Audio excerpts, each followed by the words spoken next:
கவசம் கனெக்ட் நேயர்களுக்கு நமஸ்காரம்.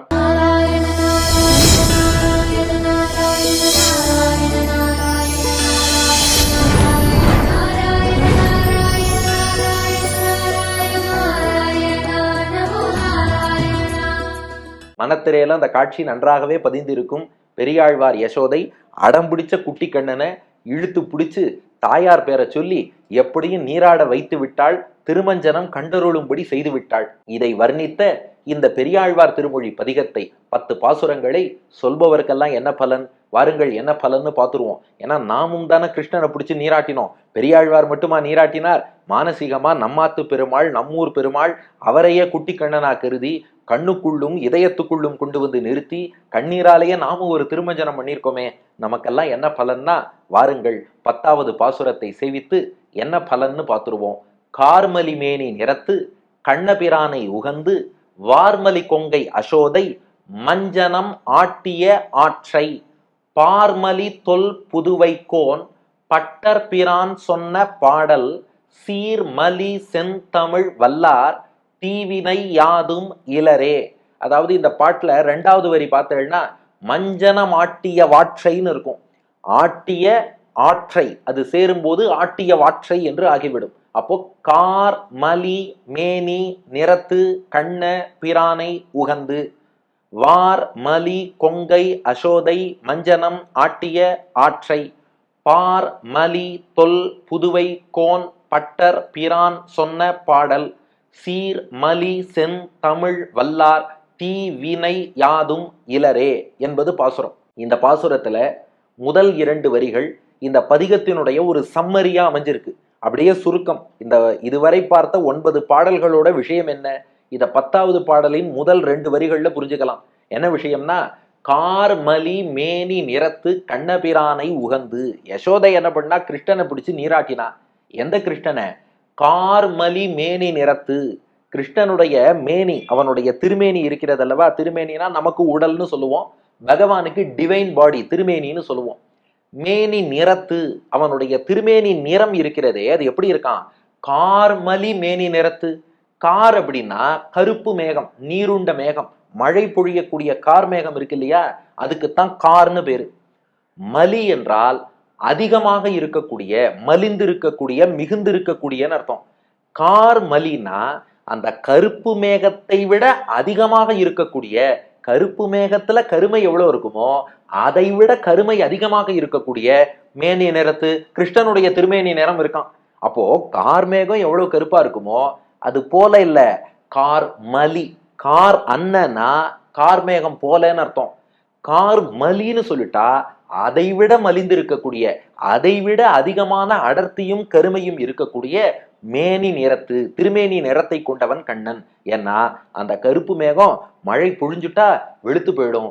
எங்க கண்ணன் எவ்வளவு கருணை மழையை நம் மீது பொழிந்தாலும் இன்னும் கருப்பா இருந்து கருணை மழை பொழிஞ்சுட்டே இருக்கானே ஒழிய போதும் என்று அவன் வெளுத்து போவதே இல்லை. அதனால அந்த கார்மேகத்தை விட மலிந்து அதிகமாக இருக்கக்கூடிய மேனி நிறம் கொண்டவன் அந்த கண்ணன். அந்த கண்ணபிரானை, கிருஷ்ணன் என்ற சம்ஸ்கிருத வார்த்தை, அதற்கு தமிழாக்கம் கண்ணன்னு சொல்லுவா. அல்லது கண் போன்றவன் கண்ணன், நம் கண்ணில் இருப்பவன் கண்ணன். கண்ணுக்குள்ள வச்சுதானே அவனுக்கு நாமெல்லாம் திருமஜனம் பண்ணோம். அந்த கண்ண பிரானை, பிரான்னா பேருதவி செய்தவன், உபகாரம் செய்தவன் அர்த்தம்.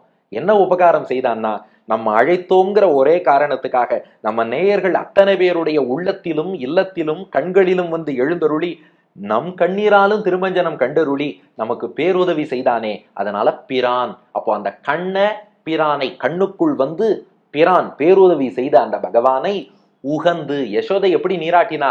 உகந்து. உகந்து என்றால் அன்பு செலுத்தின்னு அர்த்தம் இந்த இடத்துல. ஏன்னா யசோதை திடீர்னு கிருஷ்ணனை கேலி பண்றா, கிண்டல் பண்றா, அப்புறம் பிடிச்சி இழுக்கிறா, மிரட்டுறா. அப்போ ஒருவேளை வேற சில பேர் பகவானை கிரிட்டிசைஸ் பண்றது மாதிரி இதுவோன்னு நம்ம புத்திக்கு அப்படியெல்லாம் தோன்றது. அதனால அதெல்லாம் கிடையாது. ஏன்னா இதை பார்த்ததும் மேலோட்டமா படிப்பவர் என்ன யசோதை இப்படியெல்லாம் கிருஷ்ணனை திட்டுகிறாள் அப்படின்னு ஏதாவது ரொம்ப எமோஷன் ஆயிட்டா அப்படியெல்லாம் ஆகாதீங்க. இது பக்திங்கிற எமோஷன்ல உச்சத்துல இருக்கா யசோதை. அந்த அன்பின் மிகுதியில ஒரு உரிமையோடு பகவானை அழைக்கிறாள். அதனால இது உகந்து செய்யப்பட்ட விஷயமே ஒழிய இது வெகுண்டு கோபத்தில் செய்யப்பட்ட விஷயம் கிடையாது. அதனால உகந்து, அந்த கண்ணபிரானை உகந்து அவன் மீது அன்பு செலுத்தி யசோதை என்ன பண்ணாலாம்? வார்மலி கொங்கை அசோதை மஞ்சனம் ஆட்டிய ஆற்றை. ஆட்டிய ஆற்றை தான் ஆட்டிய வாற்றை என்று ஆகிவிடும். எந்த யசோதைனா வார் மலி கொங்கை அசோதை. யசோதை என்பது தமிழ்ல அசோதை என்றும் பயன்படுத்தக்கூடிய வழக்கம் உண்டு. கொங்கை அசோதை சேரும்போது கொங்கை அசோதை என்று ஆகிவிடும். அதனால தமிழ்ல அசோதை என்று பொதுவாக சொல்லக்கூடிய வழக்கம் உண்டு. ஏன்னா யால பொதுவாக வார்த்தைகள் ஆரம்பிக்கக்கூடிய வழக்கம் இல்லை, சில இடங்கள்ல ஆரம்பிக்கும். அதனால சில இடங்கள்ல யாவையே ஆ என்று மாற்றிக்கொள்வதுண்டு. அது ஒரு புறம் இருக்கட்டும். இந்த யசோதை எப்படிப்பட்டவன்னா, வார் என்றால் மேலாடை கச்சுன்னு அர்த்தம், மலி என்றால் அதில் அடங்காது வளர்ந்திருக்கக்கூடியன்னு அர்த்தம், கொங்கை என்றால் திருமார்பகம்னு அர்த்தம். அப்போ வார்மலி கொங்கை அசோதைனா அவளுடைய மேலாடைக்குள் அடங்காதபடி வளர்ந்து இருக்கக்கூடிய மார்பகத்தை உடையவள். என்னப்பா அது, இந்த மாதிரி யசோதையை சொல்லலாமா? கேட்கும் போதே கொஞ்சம் சில பேர் புருவத்தை உயர்த்தி பாப்பா. என்ன ப்ராப்ளம்னா, நாம வேறு கோணத்துல சிந்திப்பதால தான் இந்த பிரச்சனை. பெரியாழ்வார் சொல்லக்கூடிய அர்த்தம் என்னன்னா, யசோதைக்கு கிருஷ்ணன் மீது காதல் பொங்கி வரதான், உள்ளத்திலே பகவான் மீதான அன்பு பொங்கி வருவதாலே அவளுடைய அந்த மார்பகம் என்பது மேலாடைக்குள் அடங்காதபடி அதிலிருந்து கண்ணன் மீது உள்ள பாசத்தால் பால் பொங்கி வருது, அன்பு பொங்கி வருது. அதுதான் வார்மலி கொங்கை யசோதையை ஒழிய, நாம எப்போதுமே பக்தி இலக்கியங்களை பார்க்கும்போது நாம மற்ற இடங்கள்ல கேள்விப்பட்ட விஷயத்தோடு தயவு செஞ்சு அதை பொருத்தி பார்க்க கூடாது, உலகியல் கண்ணோட்டத்திலையும் பார்க்கக்கூடாது, உடல் ரீதியாகவும் பார்க்கக்கூடாது. அதனால அந்த அன்பு பொங்கி வருவதாலே, அன்பு பொங்கும் யசோதை இல்லையா, இந்த முத்துகாரே யசோதா அப்படின்னு ஒரு பாடல் அன்னமாச்சாரியார் தெலுங்குல எழுதினார். அடியனுக்கு அதை தமிழாக்கம் பண்ணணும்னு ஆசை, நவரத்னங்களோடு கிருஷ்ணனை ஒப்பிட்டு.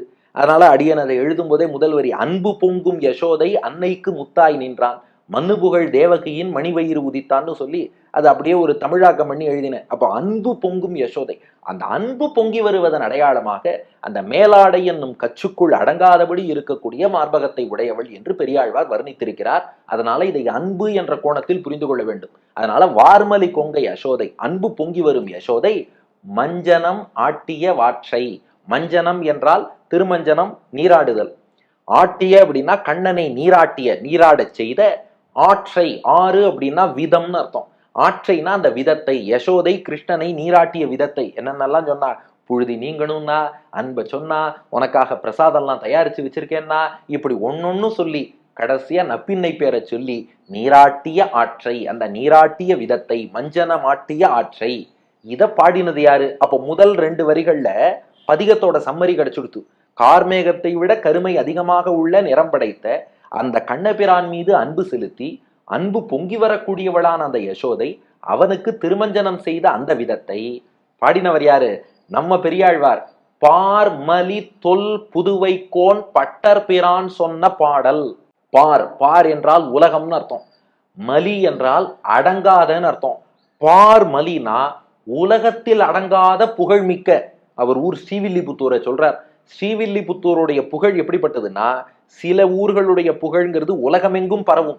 ஸ்ரீவில்லிபுத்தூரின் புகழ் எப்படின்னா, அந்த புகழ் உலகத்தின் அளவுக்குள் கூட அடங்காது, அதை விட வளர்ந்து இருக்கக்கூடிய பெரிய புகழை உடையதான். அதனால கண்ணன் திருமேனி எப்படி கார்மேகத்தை விட கருமை ஜாஸ்தியா இருக்குமோ, யசோதையின் அன்பு எப்படி மேலாடையை விட பெரிதாக வளர்ந்து இருக்குமோ, அது போல ஸ்ரீவில்லிபுத்தூரின் புகழ் எப்படி இருக்கான், இந்த உலகம் என்னும் வரம்பை தாண்டி வளர்ந்திருக்கிறது. அப்படிப்பட்ட பார் மலி, உலகையெல்லாம் கடந்து உலகத்துக்குள் அடங்காது வளர்ந்திருக்கும் புகழை உடைய தொல் புதுவை. தொல்னா தொன்மையான, பழமையான. புதுவை என்றால் ஸ்ரீவில்லிபுத்தூர். பார்மலி தொல் புதுவை, உலகத்தில் அடங்காத புகழ் உடைய தொன்மையான ஸ்ரீவில்லிபுத்தூருக்கு கோன், கோன்னா தலைவர்னு அர்த்தம். அந்த ஸ்ரீவில்லிபுத்தூர் மக்களாலே எங்கள் தலைவர் என்று அபிமானித்து போற்றப்படக்கூடிய பட்டர் பிரான். பட்டர் என்றால் கற்றறிந்த சான்றோர், பிரான் என்றால் அவர்களுக்கு உதவி செய்பவர். சான்றோர்களுக்கெல்லாம் வேத பொருளை உரைத்து உதவி செய்ததாலே பெரியாழ்வார் பட்டர் பிரான், தமிழ்ல பட்டர் பிரான்னு சொல்லுவார், சான்ஸ்கிரிட்ல பட்டர் என்று சொல்வார்கள். அப்படிப்பட்ட பட்டர் பிரான், சான்றோருக்கெல்லாம் கற்றறிந்தோருக்கெல்லாம் உதவி செய்த பெரியாழ்வார் சொன்ன பாடல், அவர் திருவாயால் சொன்ன பாடல். இந்த பதிகத்தில் உள்ள அத்தனை பாடல்களும் அவர் திருவாயால் சொன்ன பாடல்கள். அவரே யசோதையாகி அவரே அந்த பாடல்களை பாடியிருக்கிறார். அப்போ பார்மலி தொல் புதுவைக்கோன் பட்டர் பிரான் சொன்ன பாடல். இந்த பாட்டை சொல்வோருக்கு என்ன பலன்னா, சீர்மலி செந்தமிழ் வல்லார் தீவினை யாதும் இலரே. சீர்மலி செந்தமிழ், இந்த பாட்டெல்லாம் எப்படிப்பட்டதுன்னா, சீர் மலி, மலினா மலிந்திருக்கக்கூடிய, நிறைந்திருக்கக்கூடியன்னு அர்த்தம். சீர்மலி தமிழ்னா சீர் நிறைந்திருக்கக்கூடிய தமிழாம். அது என்ன சீர் அப்படின்னா, மணவாள மாமுனிகள் வியாக்கியானம் பண்றார், சொல் இலக்கணத்துக்கு இந்த இடத்துல சீர்னு பேரும். அப்போ சீர் மலி தமிழ்னா சொல்லிலக்கணம் நிறைந்த தமிழ் வார்த்தைகளால் இந்த பாடல்களை அமைத்திருக்கிறார் பெரியாழ்வார். அதனாலதான் பாருங்களேன், அந்த எதுகை மோனையிலேருந்து ஆரம்பிச்சு அந்த பாடலுக்கான இலக்கண லட்சணங்கள் அத்தனையும் பர்ஃபெக்டா வந்திருக்கும். ஏன் இந்த பாட்டையே எடுத்துக்கோங்களேன், கார் மலி, வார் மலி, பார் மலி, சீர் மலி, ஒவ்வொரு அடியும் தொடக்கமும் எவ்வளவு அழகா வந்திருக்கு பாருங்க, அதுதான் சீரம். அப்போ சீர் என்றால் சொல்லிலக்கணங்கள்லாம் ரொம்ப அழகான வார்த்தைகளால் அமைக்கப்பட்டு இருக்கிறது. அதனால சீர் மலி, அந்த சீர் என்ற சொல்லிலக்கணம் நிறைந்திருக்கக்கூடிய, மலிந்திருக்கக்கூடிய, சாதா தமிழ் இல்ல செந்தமிழம். சாதா தமிழுக்கும் செந்தமிழுக்கும் என்ன வித்தியாசம்? செந்தமிழ்னா செம்மையான தமிழ். அப்போ சீர்மை மிக்க வார்த்தைகள், செம்மை மிக்க வார்த்தை. அது என்ன செம்மை அப்படின்னா, அதுக்கு மணவாள மாமுனிகள் வியாக்கியானம் என்றார், சப்தத்தினுடைய பிரசன்னத்தையாலே உள்ளில் கிடக்கிற அர்த்தம் தானே பிரகாசிக்கும்படி. இந்த செந்தமிழ்ங்கிறது என்னன்னா, நாம ஒரு அகர முதலி டிக்ஷனரியே தேடி போக வேண்டாம், அந்த பாசுரத்தை சேவிக்கும் போதே அர்த்தம் என்னங்கிறது தானே பிரகாசிக்குமா. அப்படி எளிய முறையில் எல்லோருக்கும் புரியும்படியாக எந்த மொழி இருக்கோ அதுதான் செம்மொழி. தமிழுக்கு என்ன சிறப்புன்னா, இந்த பதிகத்திலேருந்து அப்படியே ஒரு பாட்டை எடுத்து பாருங்களேன். பூணி தொழுவினில் புக்கு புழுதி அடைந்த பொன்மேனி காண பெரிதும் உகப்பன் ஆகிலும் கண்டார் பழிப்பர் நான் எத்தனையும் இல்லாதாய் நப்பின்னை காணில் சிரிக்கும் மாணிக்கமே என் மணியே மஞ்சனமாட நீ வாராய்னு சொன்னா, இந்த பாட்டுக்கு இன்னொருத்தர் வந்து அர்த்தம் சொல்ல வேண்டாம், அந்த பாசுரத்தை அனுபவிச்சு கேட்கும் போதே தானே அர்த்தம் பிரகாசிக்கிறது இல்லையா, அதுதான் செந்தமிழ். அப்போ சீர்தமிழ்னா சொற்கள் அலங்காரமாக அமைந்திருப்பது, செந்தமிழ்னா அந்த சொல் தானே தன் அர்த்தத்தை தெரிவிப்பது. இப்படி சீர் மலி, சீர்மை மலிந்திருக்கக்கூடிய செந்தமிழ், செம்மையான தமிழை கொண்டு பாடிய இந்த பாசுரங்களை வல்லார் யாரெல்லாம் சொல்ல வல்லார்களோ, சங்கரா தொலைக்காட்சியிலும் கவசம் கனெக்டிலும் யாரெல்லாம் கேட்டு அனுபவித்து இனி தினந்தோறும் பெருமாளுக்கு திருமஞ்சனம் பண்ணும்போது இந்த 10 பாடல்களையும் யார் சொல்ல வல்லார்களோ அவர்கள் தீவினை யாதும் இலரே. தீவினைனா பாபங்கள்னு அர்த்தம். தீவினை யாதும்னா எந்த ஒரு பாபமுமே, இலரே அப்படின்னா இல்லாதவர்களாக ஆகிவிடுவார்கள். எந்த பாபமும் இல்லாதவர்களாக, அதாவது இதுவரை நாம தெரிஞ்சு தெரியாமல் செய்த எல்லா பாபங்களும் நீங்க பெற்று ஒரு துளி பாபம் கூட இல்லாதவர்களாக அனைத்து பாபங்களும் நீங்க பெறுவார்கள். அதுதான் இந்த பதிகத்தை சேவித்ததற்கான பலன். எல்லா பாபங்களும் நீங்க பெறுவார்கள்னு பலன் சொல்லி பூர்த்தி பண்றார் பெரியாழ்வார். அப்போ கார்மலி மேனி நிறத்து கண்ணபிரானை உகந்து வார்மலி கொங்கை அசோதை மஞ்சனம் ஆட்டிய ஆற்றை பார்மலி தொல் புதுவைக்கோன் பட்டர் பிரான் சொன்ன பாடல் சீர்மலி செந்தமிழ் வல்லார் தீவினை யாதும் இலரே. அதனால கருமை நிறம் கொண்ட கண்ணபிரான் மீது அன்பு செலுத்தி யசோதை, அன்பு பொங்கும் யசோதை அவனை நீராட்டிய விதத்தை உலகத்தில் அடங்காத புகழ் உடைய ஸ்ரீவில்லிபுத்தூருக்கு தலைவர் பெரியாழ்வார் அவர் அந்த நீராட்டலை பற்றி பாடிய இந்த 10 பாசுரங்கள், இவை சீர்மை என்னும் சொல்லிலக்கணம் நிறைந்த செம்மை என்று எளிதில் புரியக்கூடிய தமிழ் பாடல்கள். இதை தினந்தோறும் சொல்ல வல்லவர்கள் எந்த பாபமும் இல்லாதவர்களாக, தீவினை யாதும் இலரே, ஒரு துளி பாபம் கூட இல்லாதவர்களாக, தூய்மையானவர்களாக ஆவார்கள். எல்லா பாபங்களும் நீங்கும்னு சொல்லி இந்த பதிகத்தை நிறைவு செய்கிறார் பெரியாழ்வார். அப்படியே ஆங்கில வடிவம். Those who chant the verses sung by Butterbiran of Srivilliputtur describing the way the loving Yashoda made the dark-hued Krishna take bath will get rid of all their sins என்பது ஆங்கில வடிவம். இத்தோடு நீராட்டல் பதிகம் பூர்த்தியாகிறது. இனி அடுத்து என்ன பார்க்க போறோம்? எப்படியும் 4000 பார்க்கத்தான் போறோம்.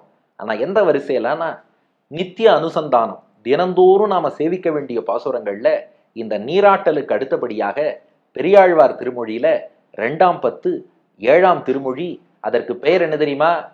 பூச்சூட்டல். யார் யாருக்கு பூச்சூட்ட போறா? பூச்சூட்டல் பேரே அழகா இருக்கே.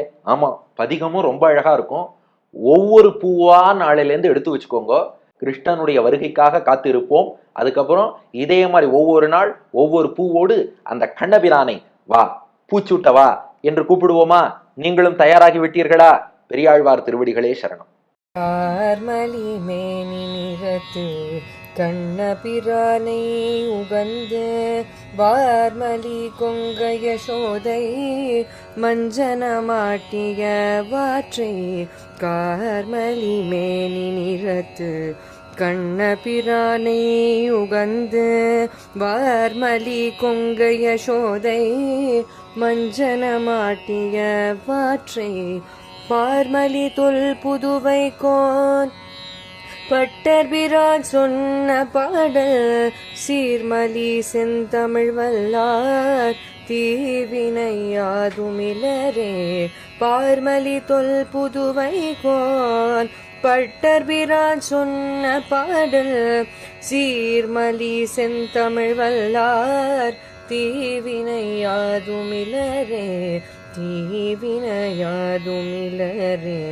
தீவினையாதும் இலரே சீர்மலி செந்தமிழ் வல்லார் தீவினையாதும் இலரே.